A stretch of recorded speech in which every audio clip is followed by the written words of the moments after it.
स्वागत है दोस्तों आपका आज की वीडियो में। और आज बात करेंगे ड्यून मूवीज़ के बारे में। तो ड्यून मूवीज़ में आपने कोई एआई आर्टिफिशियल इंटेलिजेंस या रोबोट्स आपको क्यों नहीं नज़र आते हैं, हालांकि वो इतने फ्यूचर में टेक प्लेस होती है। जी हाँ, तो इसकी सरल वजह हम जान लेते हैं। तो ड्यून मूवी की शुरुआत से पहले उनकी एक बहुत बड़ी हिस्ट्री होती है ड्यून यूनिवर्स में। तो जो मुख्य किरदार आपको पॉल एट्रेडीज और ये सब कुछ हार्कोनेंस और विलन्स और जो भी लोग नज़र आते हैं, इससे हमको काफ़ी रिवर्स में आना पड़ेगा ये समझने के लिए कि क्यों एआई और रोबोट्स उनको वहाँ पर आपको दिखाई नहीं देंगे। तो डून यूनिवर्स के शुरू होने से तकरीबन 20,000 साल पहले, 20-25,000 साल पहले, यानी कि आज के समय से आप समझिए 500 साल बाद। सुनने में कन्फ्यूजिंग लग रहा है तो आप पकड़ लीजिए 2500 एडी को पकड़ लीजिए, यानी कि 2024 एडी चल रहा है। तो आज से 500 साल बाद 2500 एडी में एक फिजिसिस्ट होते हैं होल्ट्समैन करके। वो सबसे पहले वो शख्स होते हैं जो इंटरस्टेलर यानी कि अपने सोलर सिस्टम से भी पार जाने का तरीका फार्मूला वो ढूंढते हैं कि कैसे इंसान और दूर तक जा सकते हैं। इस ज़माने में आपको एआई और रोबोट इस यूनिवर्स में मिलेंगे। तो एआई और रोबोट इस टाइम पर बहुत ही क्रूशियल रोल प्ले करते हैं ह्यूमैनिटी को अर्थ से और अपने सोलर सिस्टम से और आगे बढ़ाने के लिए।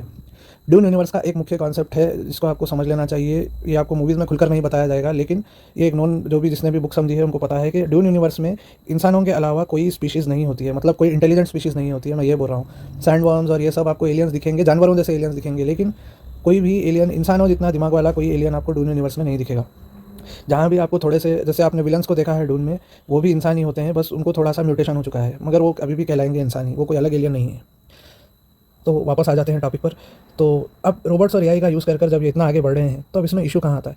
तो इशू आता है कुछ 11,000 साल बाद। जी हाँ, आज से 2024 से कुछ 11,000 साल बाद उनके पास पॉलिटिकल इश्यूज शुरू हो जाते हैं। जो रोबोट्स और जो आर्टिफिशियल इंटेलिजेंस रिप्रेजेंट करते हैं, ना सिर्फ इंसान जो उनकी साइड लेना चाहते हैं, वो लोग बहुत ही प्रोमिनेंट हो जाते हैं। और जो एआई और रोबोट्स होते हैं वो एक फ़ैसला लेते हैं कि हम ह्यूमंस की प्रोग्रेस को हम रोक कर रखेंगे और अपने हिसाब से उनको चलाएंगे।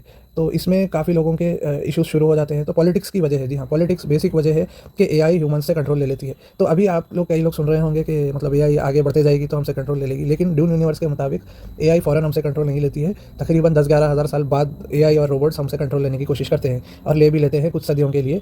तब ऐसा होता है 11,000 साल बाद के ह्यूमंस के जो लीडर होते हैं उनकी एक वाइफ को एआई या रोबोट मार देता है, जिसकी वजह से बहुत बड़ा लोगों में एक बदलाव आता है कि हमें एआई और रोबोट्स को ख़त्म करना होगा, जिसके लिए 100 साल तक जंग की जाती है। जी हाँ, तो आपको एआई और रोबोट्स ड्यून में नहीं दिखते क्योंकि 100 साल तक जंग कर उनको ख़त्म कर दिया गया है। जी हाँ, बिल्कुल ख़त्म कर दिया गया है और 99% ख़त्म किया गया है। जो 1% होते हैं वो भाग जाते हैं, वो आपको शायद मूवीज़ में नहीं दिखेंगे। तो एआई और रोबोट्स और बचे कुचे कुछ इंसान जो साइबोर्ग बन चुके हैं या एआई को सपोर्ट वो करते हैं, टेक्नोलॉजी को वो बढ़ाना चाहते हैं, या बेसिकली वो एआई और रोबोट से एग्री करते हैं, वो लोग भी भाग जाते हैं। जो भी ग्रुप है, संगठन है, उनको इक्सियन कहा जाता है। तो इक्सियन जो है वो तकरीबन आपको स्टोरी में से गायब हो जाते हैं इस समय। अब इस इवेंट के बाद अब आप कहेंगे कि फिर अब एआई से जब इतनी कॉम्प्लेक्स सोसाइटी बन चुकी है कि इतने प्लैनेट्स में और इतने स्टार्स तक फैल चुके हैं, इतने सोलर सिस्टम तक इंसान जा चुके हैं 11,000 साल बाद, तो अब उसको मैनेज कैसे किया जाएगा? तो उसका सिंपल आंसर ये होता है कि जब जंग चल रही होती है, जब जंग शुरू होती है, तो उस दौरान स्पाइस, अराकिस पर स्पाइस उनको मिलती है और उनको इंसानों को बेसिकली समझ आ जाती है कि एआई से ज़्यादा इंटेलिजेंट बनने का एक ही तरीका है कि स्पाइस को लिया जाए। तो इसमें दो तबके इंसानों के बन जाते हैं बेसिकली। पहला तबका होता है नेविगेटर्स का, जो इतनी स्पाइस लेते हैं कि उनका ब्रेन म्यूटेट हो जाता है और आज के मौजूदा जो क्वांटम कंप्यूटर्स है, या आप समझिए कोई बहुत ही बड़ा फ्यूचरिस्टिक एआई भी होगा, तो उसको भी वो हरा सकते हैं।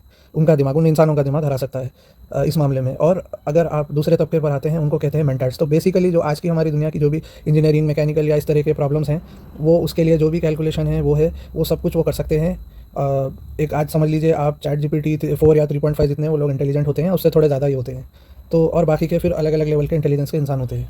तो इसमें आप देखेंगे कि एआई और रोबोट्स ज़रूरी थे शुरुआती एक्सपेंशन के लिए, क्योंकि जो होल्ट्समैन ड्राइव जो उन्होंने इक्वेशंस डिस्कवर किए थे, उसको एक्चुअली जो उसके मिलियंस ऑफ कैलकुलेशंस है वो कर स्पेस में इंसानों को सही जगह, लोकेशन ए से लोकेशन बी, एक स्टार से दूसरे सोलर सिस्टम तक पहुंचाने के लिए जो कैलकुलेशन थे, वो शुरुआत में बिल्कुल एआई और रोबोट्स द्वारा ज़रूरी थे और इंसानों को बर्दाश्त करना पड़ा, जो भी है उनके साथ मिलकर लड़कर रहना पड़ा।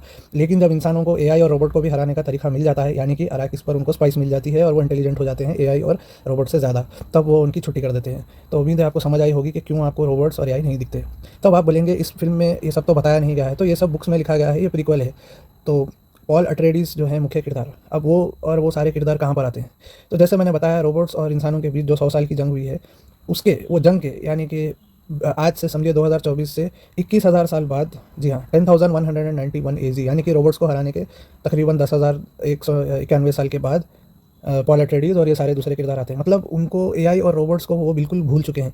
इतना बुरा उन्होंने हरा दिया है और वो मूव ऑन, इस तरह से ह्यूमैनिटी इतना फैल चुकी है कि उनको याद भी नहीं है एआई रोबोट जैसा कुछ होता है, होना चाहिए या बनाना चाहिए। वो उनके रिलीजन में भी उसको गाड़ दिया गया है मेंटली कि आपको इस तरह की टेक्नोलॉजी में जाना ही नहीं है करके। क्या आप इमेजिन कर सकते हैं कि हमारे रिलीजन्स और ये सब इस तरह से बोलने लगे कि एआई और रोबोट के खिलाफ हो जाए सारे रिलीजियस लीडर्स हमारे आज के भी? आप इमेजिन कर सकते हैं? तो ये डून में होता है।